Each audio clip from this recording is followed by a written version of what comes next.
اعوذ باللہ من الشیطان الرجیم بسم اللہ الرحمن الرحیم رب اشرح لی صدری ویسر لی امری واحلل عقدۃ من لسانی یفقہوا قولی۔ السلام علیکم ورحمۃ اللہ وبرکاتہ۔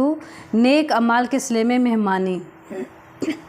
اما الذین آمنوا وعملوا الصالحات فلہم جنات المأوی نزول بما كانوا یعملون۔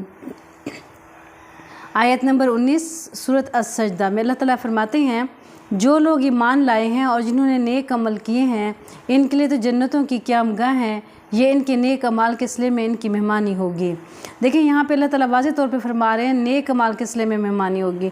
ہوتا یہ کہ ہم لوگ یہ سوچتے ہیں کہ ٹھیک ہے جی اللہ تعالیٰ، ہم اکثر سننے میں یہ آتا ہے، وہ کہتے ہیں جی اللہ تعالیٰ غفور الرحیم ہے، انشاءاللہ اگر ہم نماز نہیں بھی پڑھیں گے تو ہمیں معاف کر دے گا۔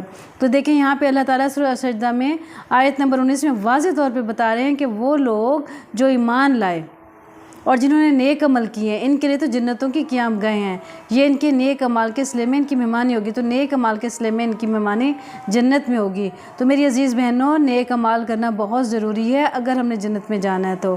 اللہ تعالیٰ ہمیں علم کے ساتھ عمل کرنے کی توفیق و سعادت نصیب فرمائے اور پکا سچا مسلمان بنائے، آمین یا رب العالمین۔ السلام علیکم ورحمۃ اللہ وبرکاتہ۔